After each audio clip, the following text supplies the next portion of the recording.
अस्सलाम वालेकुम।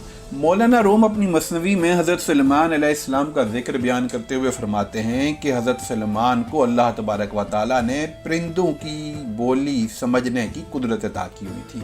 परिंदों ने जब देखा कि हज़रत सुलेमान अलैहिस्सलाम उनके महरम राज हैं और उनकी ज़बान समझते हैं तो उन्होंने अपनी चूं चूं तरक कर दी और पैगम्बर खुदा की सोहबत में मुअद्दब रहने लगे और जब कभी बोलते तो हिकमत व दानाई की ही बातें करते। अगर आपको हमारी वीडियो अच्छी लगी तो चैनल को सब्सक्राइब करके बेल आइकन प्रेस कर दें ताकि हर आने वाली नई वीडियो आप तक बर वक्त पहुंचती रहे। शुक्रिया। एक दिन हज़रत सुलेमान अलैहिस्सलाम का दरबार लगा हुआ था।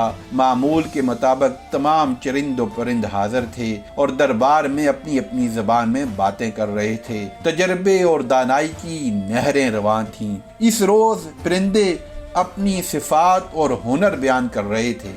आखिर में हुदहुद की बारी आई। इसने हज़रत सुलेमान की खिदमत में अर्ज़ किया, है इल्मो हिकमत के बादशाह, मुझ में एक खूबी है जो अर्ज़ करने की जसारत करता हूँ। दानाओं ने कहा है मुख्तसर कलाम ही फ़ायदामंद होता है। मैं उड़ते हुए बुलंदी से ज़ेरे ज़मीन पानी का अंदाज़ा लगा लेता हूँ कि कितनी गहराई में है। पानी की खासियत क्या है, ज़मीन से निकल रहा है या किसी पत्थर से रिस रहा है। हज़रत सुलेमान अलैहिस्सलाम को हुदहुद की ये खूबी बहुत पसंद आई। आपने उसकी इस खूबी की बहुत तारीफ़ की और उसे इजाज़त अता फरमाई कि बे आबो गियां सहराओं में सफ़र के दौरान तू हमारे हरावल दस्ते के साथ रहा कर ताकि पानी की खोज लगाता रहे।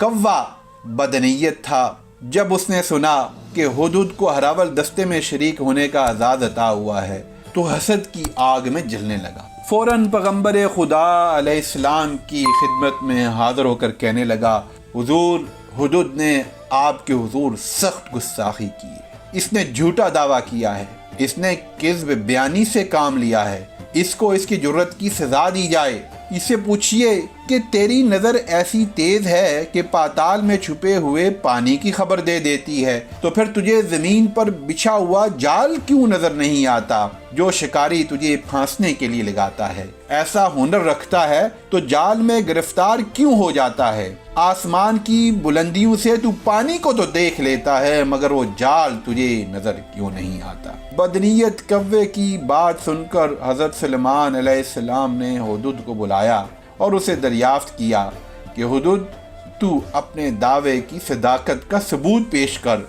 कि तू पानी को तो देख लेता है लेकिन तुझे जाल नज़र नहीं आता। तुझ पर कव्वे ने ये एतराज़ किया है। हुदहुद ने जब ये एतराज़ सुना तो अदब से हज़रत सुलेमान की बारगाह में अर्ज़ करने लगा, ए बादशाह सलामत, अगर मेरा दावा सही ना हो तो ये गर्दन हाजिर है, लेकिन ये सिफ्त मुझे अल्लाह ने अता की है और जब अल्लाह ही ये सिफ्त सलब कर ले, जब फरमाने क़ज़ा व क़द्र जारी हो और मेरा वक्ते आखिर करीब आ जाए तो नगाह की खूबी क्या करेगी? ऐसे मौके पर अकल काम नहीं करती। ऐसे में तो चांद भी स्याह हो जाता है और सूरज भी गहन में आ जाता है। हज़रत सुलेमान को हुदहुद की ये सफाई और पसंद आई और उन्होंने उसको मज़ीद इनाम और अपने कुर्ब से नवाजा और बदनीयत कव्वे को नसीहत की कि पहले ही हसद में जल जल के तूने अपना क्या हाल कर लिया है, अब तो कोई नसीहत पकड़।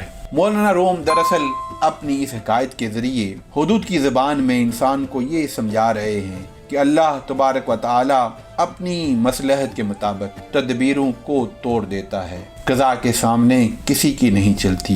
जब अल्लाह तबारक व तआला कोई फ़ैसला फरमा लेता है तो उसके सामने इंसानी सलाहियत बेकार हो जाती है। अल्लाह तबारक व तआला की गिरफ्त में कोई आता है तो बड़े बड़े अहले फ़न भी अपने फ़न की बदौलत अल्लाह की गिरफ्त से नहीं बच सकते। बड़े बड़े बादशाह भी अपनी बादशाहों की बदौलत अल्लाह की गिरफ्त से आज़ादी हासिल नहीं कर सकते। और फ़िरऔन हूँ या नमरूद, हामान हूँ या कारून, जब उनके ऊपर भी वक्त आखिर आता है, जब मौत का फरिश्ता उनकी तरफ रुजू करता है तो उनकी दौलत, उनकी ताकत, उनकी सल्तनत उनको ना मौत से बचा सकती है ना अल्लाह की पकड़ से उनको बचा सकती है। बहुत शुक्रिया। अस्सलाम वालेकुम व रहमतुल्लाहि व बरकातहू।